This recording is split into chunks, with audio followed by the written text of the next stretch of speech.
Overcrowded and understaffed. Evidence that violence in Victoria's youth detention centres is putting workers' lives at risk.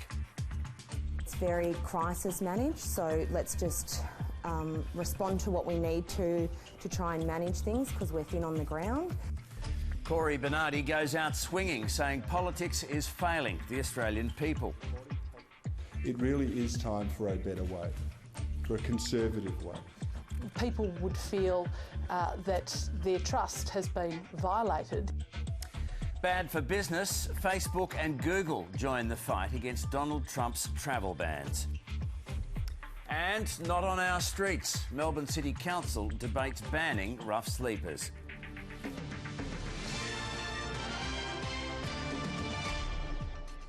Good evening, Ian Henderson with ABC News. Documents obtained by the ABC have highlighted the dangers and dysfunction in Victoria's current youth justice system. The Workplace Safety Authority has documented dozens of assaults at the Malmsbury and Parkville youth detention centres, mostly against staff members. Many have taken stress leave. And WorkSafe warns overcrowding, inadequate staffing and outdated facilities are contributing to a toxic atmosphere where workers' lives are at risk. This exclusive report from Karen Percy. Violence, unrest, inmates on the loose. The chaos in Victoria's youth justice system has been plain to see. While Parkville is headed for the scrap heap, the problems in the system go deeper. The ABC has details of visits by the workplace watchdog WorkSafe made last year to Parkville and Malmsbury in particular, where in the month of August alone there were 41 incidents of violence against staff and 20 cases of stress reported by staff. It led a WorkSafe inspector to conclude employees' health and safety is at risk of serious or fatal injuries due to the amount of attacks and assaults on staff members currently occurring at this location. It's sort of a one-size-fits-all.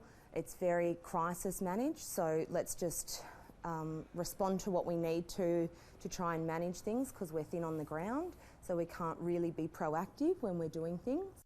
The documents also reveal inmate injuries, including a 17-year-old who was set upon by 11 other youths in Malmsbury and was unconscious for 7 minutes in an incident where some inmates had homemade knives, and another in Parkville where a 15-year-old suffered a broken leg while being restrained by staff.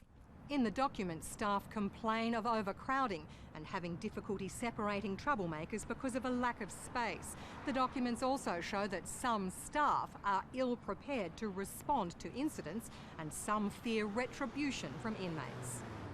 80% of the inmates are on remand, sometimes for many months, while they wait for the courts to finalise their cases. We should have the culture that if they're coming into remand, we're going to have their charges seen to as quickly as possible. I think we're not prioritising it. Youth advocates say many would be better off in community programs where rehabilitation is possible instead of being locked up for 23 hours a day because of a lack of space or staff.